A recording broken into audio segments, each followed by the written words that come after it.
Now, when one of these menu items is tapped, we want to bring in a detail view showing more information.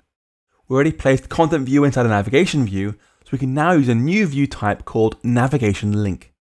We give this thing a destination, what thing it should show, then provide everything inside that link as a closure.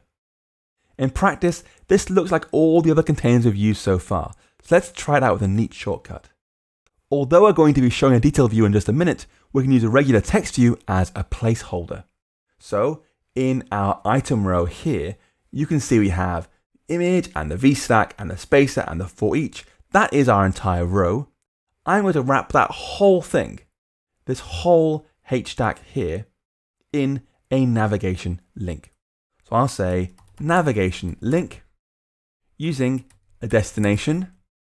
I'll say a text of item.name. So push directly to some text. Then I'm going to indent this whole chunk of code, everything inside body, then end the navigation link like that. So navigation link wraps everything inside the body for our item row. I'll run the app again straight away. Let's press Command R. And now you can see immediately we have these grey disclosure arrows immediately.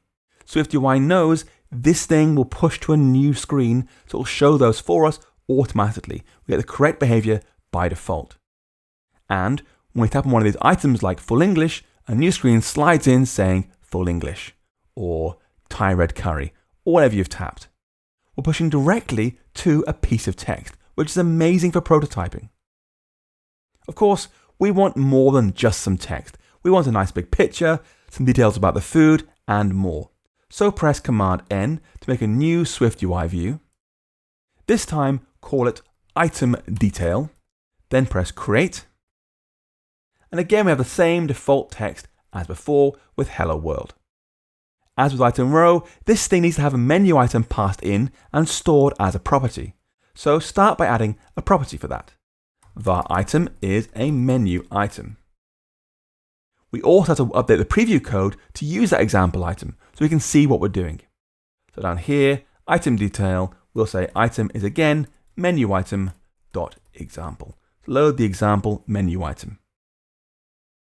As with our list rows, we're going to start off simple and iterate until we get something that works well. First, a simple version of our item detail view that has an item's image and description plus a title at the top. So we'll replace this text here. We'll say there's a VStack. Inside there is an image using item.mainImage. Then below that we'll do text item.description. And attaching to the VStack, we'll say dot navigation bar title is item.name, like that. Now, so you can start seeing things in action immediately, let's go back to our item row here.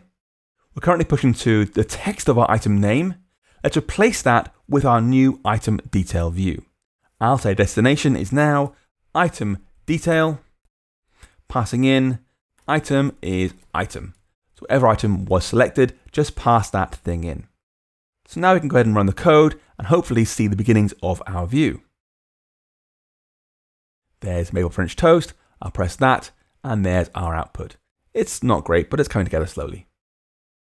Now in the preview for our item detail, if I press resume here, you'll see this thing has no title at the top. Boom, it's just a white space at the top. And that's happening because the preview has no idea this view will be shown inside a navigation view. Yes, we have a title here, but at this point there is no navigation view. It hasn't been pushed from anything, it's just a preview. Fortunately, we can actually modify our preview provider however we want. We can just change it to say, actually, this preview provider has a navigation view around our item detail like that. And it will create a simulated one for us to work with at the top so we can see how the thing will actually look at runtime. Now, you can see our detail view has some layout issues, so let's correct them. First, this title here should not be that big because Apple recommends using the big style only for top level screens in a UI. We can fix that by modifying our navigation bar title modifier like this. We can say use the text of item.name and the display mode of dot inline, which means those small titles for our thing. Now, although SwiftUI lets us use simple strings in navbar titles, we had this item name previously, in this particular mode, inline mode, we must use a text around it for reasons known only to Apple. Second, while having this image go edge to edge looks good, having the description go edge to edge is less good. We can fix that by adding a padding modifier around the text like this. Text item description dot padding, like that. This padding modifier lets us specify the size we want padding and also how much to use. But without any parameters, it will apply padding to all edges.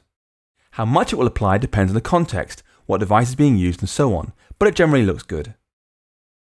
Third, it looks strange having our content centered vertically. This big white space at the top and again at the bottom doesn't look great. To fix that, we can use another spacer directly after the item description. So here, I'm just going to write spacer to take up all the space at the bottom of the view, pushing the content to the top like that. This is starting to look good, but we also need to find a way to show the name of the person who took the photo of our food. We could put that below the picture or inside an alert, but a better idea is to put it over the picture in the bottom right corner down here. You've already met horizontal and vertical stacks, H-stack and V-stack, but SwiftUI gives us a third stack called Zed Stack or ZStack to handle overlapping views. To use one here, I'll replace our existing image with a Zed Stack around it. So I'll say there's a V-stack, then a Zed Stack, and inside that comes our main image, like that. We'll also below the image write another text view, saying the photo was taken by, I'll do string interpolation, item.photo credit, like that. And what you see now is we have photo Joseph Gonzalez over the image layered nicely. This is done using the painter's algorithm, so things that come first are drawn first, things that come later are drawn on top. Now, as you can see, that text has very, very poor contrast on the image behind it. So let's apply some modifiers to make it clearer. I'll say this text has a little bit of padding. I'll do 4 points of padding on all edges. I'll apply a background color using color.black. I'll say there is a font using .caption. And finally, the foreground color of .white, like that. So it stands out nice and clearly. Now be warned, if you swap the ordering of background here and padding here, you get different results. The order matters. If I take this line out and put it before the padding, you'll see what I mean. So it still has black background color, but there's now no space around it. What's happening is it's actually applying the background color first and then applying the padding. So there's no background color for the padding area, which is not what we really want here. It's better done like that. So it's much more visible now. But that just means we can see it doesn't look great. It shouldn't really be right over our food.